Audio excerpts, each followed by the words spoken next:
All right, well, thank you very much for your time this Sunday. Why don't you start by just introducing yourself and telling me why you're running for mayor? I'm Barbara Bry. I currently represent District 1 on the San Diego City Council. And prior to running for City Council in 2016, I was a small business owner in the technology sector. And I got to City Hall and I was astonished, quite frankly, to find a culture of no accountability, no transparency, and a place where major decisions are made behind closed doors. And I challenged that culture immediately, opposing the Soccer City land grab. And I'm honored that SDSU West, a competing ballot measure, is now the law. And I was at the groundbreaking a few weeks ago, and it's the most transformational project that our region has done in decades. When many customers were being overbilled by the water department, I demanded an independent audit, and we'd be here until midnight if I detailed everything we found out that was wrong. And then, of course, there's 101 Ash Street, which my opponent enthusiastically supported purchasing, a glaring example of everything that is wrong at City Hall. So I'm running for mayor, first of all, to bring accountability and transparency to City Hall, to lead an inclusive economic recovery as we come out of the COVID-19 pandemic, which has exemplified our existing inequities. And it's why I believe my private sector experience is so important in creating jobs in terms of how we're going to have an economy that's going to get everybody back to work. And I'm also running because it's important to make sure that we protect every neighborhood. And that's different for every neighborhood. In some neighborhoods that means enforcing our existing laws against short-term rentals. It means standing up for our neighborhoods against Sacramento politicians like my opponent who want to eliminate single-family zoning. For some neighborhoods, it means what does neighborhood policing look like so that we end the racial disparity in policing. And I want to focus on homelessness by focusing on addressing the root causes, which sadly for a growing number of people is mental health and substance abuse. So tell me more about the economic recovery as we try and emerge from the pandemic. What do you see the mayor's role as playing in that, and how do you make it inclusive? So I come out of the tech and biotech worlds, and during the pandemic, these worlds not only continued working, they continued hiring. These industries pay well, and they create good service sector jobs around them. So as they hire more people, their employees go to restaurants, they buy cars, they rent apartments, they buy homes, they buy furniture. And this is a core set of industries for San Diego, and I plan to focus on growing them. Biotech is coming downtown, and this is a game changer for San Diego. The new owner of Horton Plaza is planning some space for biotech, and a new real estate investment trust is buying the Manchester complex downtown. In addition, I want to start a biopharmaceutical manufacturing sector in the South Bay, closer to where housing is more affordable and to where we already have fairly good transit. So what I'm going to do as mayor to make sure that everyone can participate, my office will include a school engagement coordinator, and we will start with schools south of Interstate 8, where residents historically have not had opportunities to these jobs. And I'm going to develop structured relationships with employers so that from a young age, children understand all the opportunities that are available to them, and as they get older, they get access to paid internships. And with many of these jobs being downtown, it'll be much easier for these kids to get to on public transit. What do you think is the most important distinction between you and your opponent in this race? I think our backgrounds are very different. We're both Democrats. It's the first time in San Diego history that two Democrats are in the final two for mayor. We're both lifelong Democrats. He has spent his whole life in government, either working for government or as an elected official. And I believe the diversity of my life experiences, starting companies, starting two organizations that empower women, Athena San Diego and Run Women Run, serving on two nonprofit boards, make me a very different give me a very different background, which will make me a more effective leader for our city. Second, all the special interests in town are supporting him. A year and a half ago, no one expected I would be in the final two. He got the endorsement of the Democratic Party a year ago, and it was assumed from the beginning a well-funded Republican would get in the race. We didn't know who. So everybody assumed it would be my opponent and the well-funded Republican, but I made it out of the primary, and a recent poll shows that I have a slight lead over my opponent, which our polling also confirms. Second, we differ on single-family zoning. He has voted to eliminate single-family zoning. I believe that will simply lead to gentrification, that corporate speculators will simply go to neighborhoods where single-family housing is less expensive, buy the homes, tear them down, and build 4 to 8 units on those sites, and that will not solve our housing problem. We also differ on AB 5. AB 5 deals with the independent contractor issue. It came about as a result of a court decision called Dynamex. It created exemptions, and starting with doctors and lawyers and other kinds of professions who have well-paid lobbyists. My approach would have created a third category of worker who would have been given protections and benefits. And this is similar to what was done in England. So these are just a few of the differences between us. Whoever is elected the next mayor is going to be inheriting a really difficult economy. Just last week, I think it was, your budget committee heard a report saying that we had overestimated how much hotel tax revenue we're going to be getting in this fiscal year, and maybe future budget cuts are on the horizon. As chair of the budget committee for a few years, where do you see opportunities? If you are asked to cut some city services, where do you see that happening? So first of all, this fiscal year we're in very good shape because we were fortunate to get federal stimulus money. Next July 1, we have a new year, and we're going to have some important decisions to make. I think number one, we can eliminate bloated middle management. As I've been at City Hall for almost 4 years, I see that we do have a layer of middle management that does not perform core direct services for our residents. Second, I want to review all the city leases, starting with 101 Ash Street that my opponent supported.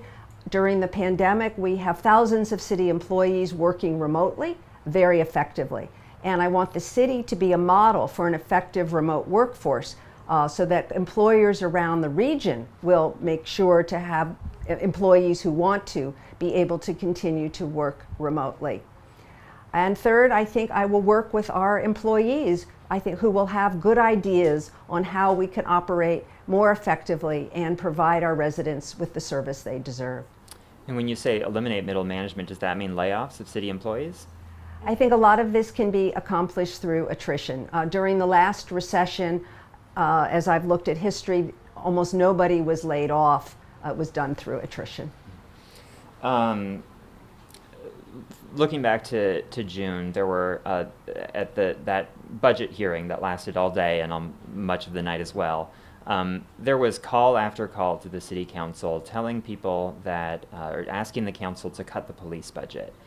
And I think in the back of that is this narrative that the police department the budget has grown bloated over the years, and that it's no longer accomplishing, or it's no longer serving the needs of our most vulnerable residents. And people were saying, cut the police budget, give that money to parks, libraries, public transit, etc. Do you agree with that narrative that the police are overfunded? So first of all, I did not vote to defund the police. That means I voted to fund our police department appropriately. We had promised our police officers pay raises, and part of the budget for this year includes pay raises. That's why we're doing a much better job of attracting and retaining police officers. What I will do as mayor is I want San Diego to return to being a leader in neighborhood policing, when police officers were able to get out of their cars and to get to know the residents of the community. I also want to step back and look at public safety in general. How many calls do we get? What are they for? Who's the appropriate professional to respond? We do ask police officers to do things they aren't trained to do or meant to do. The mayor chose not to tap into the city's general fund reserves this year and relied largely on the the CARES Act funding to close the budget deficit. Do you think that that was the right choice? And looking into the next fiscal year, if you're mayor, would you potentially tap into those reserves? This year we did not need to tap into the reserves, and I want to wait as long as possible before we would do this. Mostly I want to work with the 9 members of the City Council to determine what their neighborhood priorities are in each of their council districts, and to work with the community to assess what our priorities are and then move forward on a budget. Measure C, the hotel tax measure, almost got 2/3 majority, but didn't. And now there's some ambiguity in the law because of some court decisions. Do you think that the city should pursue this strategy of validating Prop C, saying that it did pass with a simple majority, and we could start collecting those taxes and start funding the convention center expansion, homeless services, infrastructure? It's interesting. Measure C was one thing Mr. Sherman, Mr. Glory, and I all agreed on. We were all voting for it. We all supported it. The language in the ballot measure said that it required 2/3. And partly that was because you need 2/3 according to our city charter if you're going to issue bonds. That's very different from the San Francisco measure, which said 51%. So right now I know lawyers are looking at it, but I think it's very important to look at what we told voters when they voted on Measure C. So it sounds like right now you're not convinced. I'm not convinced. And but this, now that we know what the rules are for citizens initiatives, this opens the door if groups want to come forward with other measures, in new elections, that when they clearly say in the ballot measure that it's only 50% plus one. How do you think Mayor Kevin Faulconer has done handling the coronavirus pandemic? I think San Diego has fared much better than many other cities. I think the approach to house homeless individuals in the convention center has been very successful. We have not had wide outbreaks in the homeless community. And as the data has been shared with me about the convention center, the city and the county are working together much more effectively in a collaborative way, and we're having much more success in getting people the help that they need, whether it's into a substance abuse program, a mental health program, reuniting them with their family, getting them into transitional housing, helping them get a job. We've had much more success with this approach. Do you, as the funding for that shelter at the convention center runs out in just a couple of months, and as all of those people are then, who are living there now, their future might be uncertain, what should the city do about that? Where are we going to house these people or shelter them? Yeah, so so right now the city is in the process of buying hotels with state money. So if we don't get it, somebody else will. And that's about 500 hotel rooms, which will be a very important way of housing people. And the plan also is to reopen the bridge shelters. So we will have a place for everyone to go who's at the convention center. And the council's going to have a whole day of hearings on September 29th, looking to understand more fully what's been happening. And I'm going to be asking questions about whether we should be keeping the convention center open for homeless individuals through the end of the year. Tell me why you oppose Measure E, the ballot measure to raise the height limit in Midway. Just a few years ago, the City Council voted to update the Midway plan to allow for more housing in that area, which I think was a good thing. If there was interest in raising the height limit, it should have been brought up at that time. In addition, there's other development that's planned for nearby, the old Federal Post Office site and the Navwar site. And Navwar is not subject to a height limit because it's federal land. And I think the development from that area, in that area, should be considered holistically in terms of what will the impact be on traffic in particular. I covered the Midway Community Plan update, and there was discussion at that time of the height limit at the Planning Commission, at City Council Committee.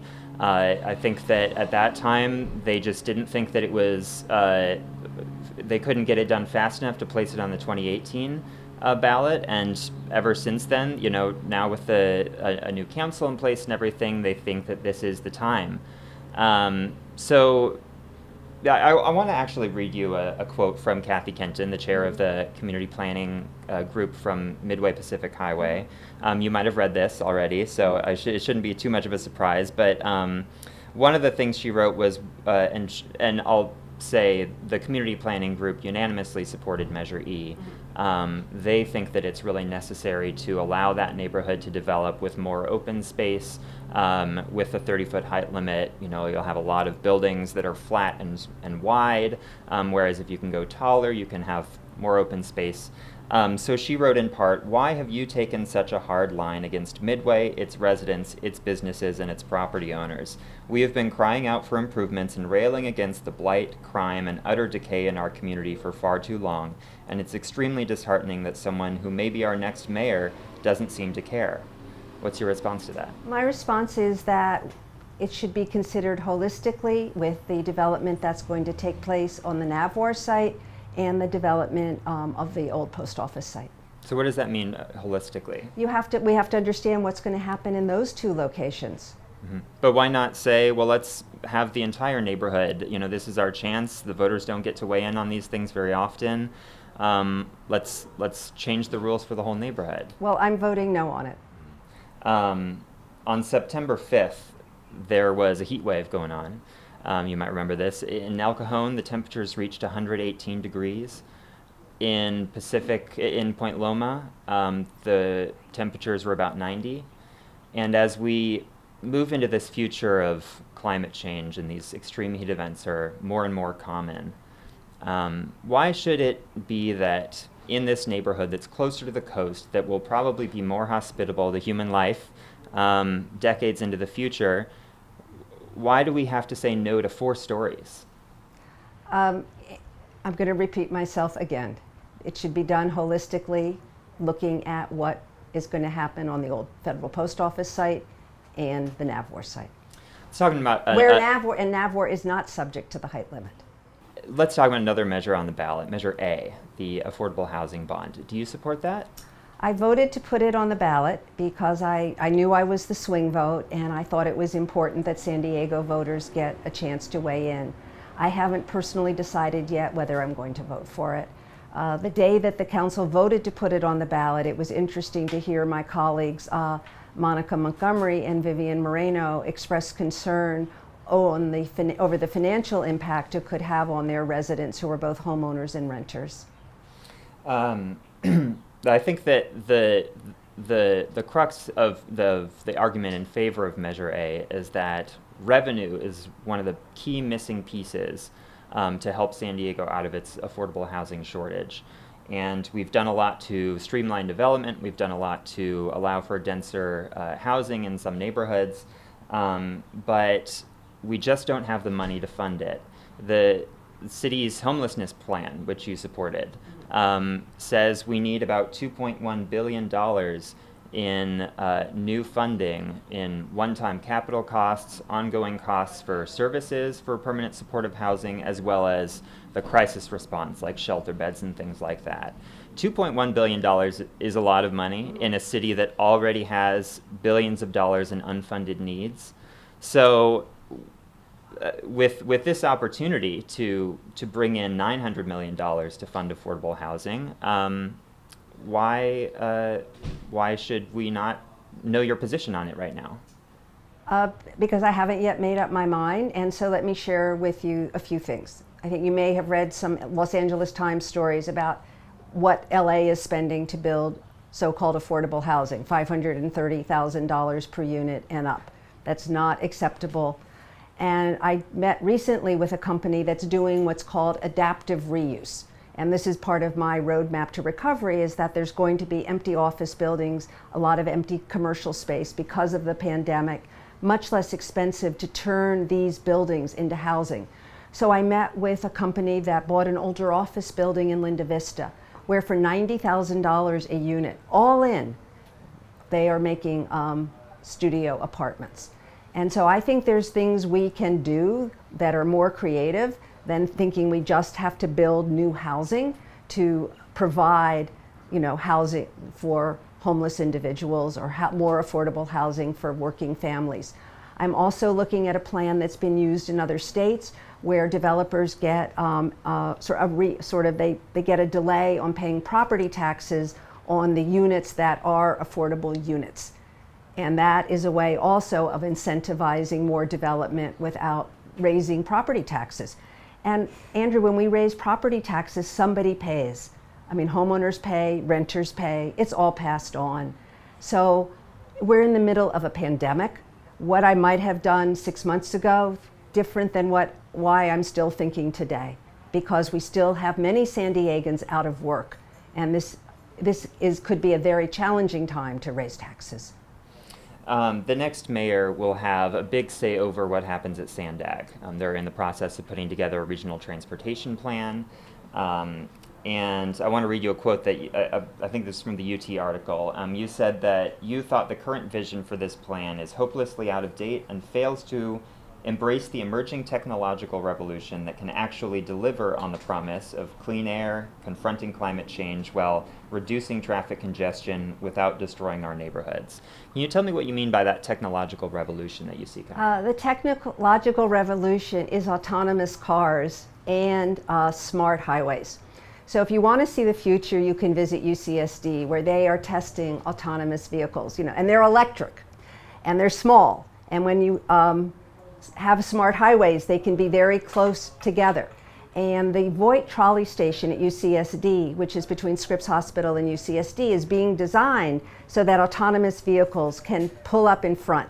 One could say Salk Institute, one could say UCSD Library, and then it will whisk you off to your final location.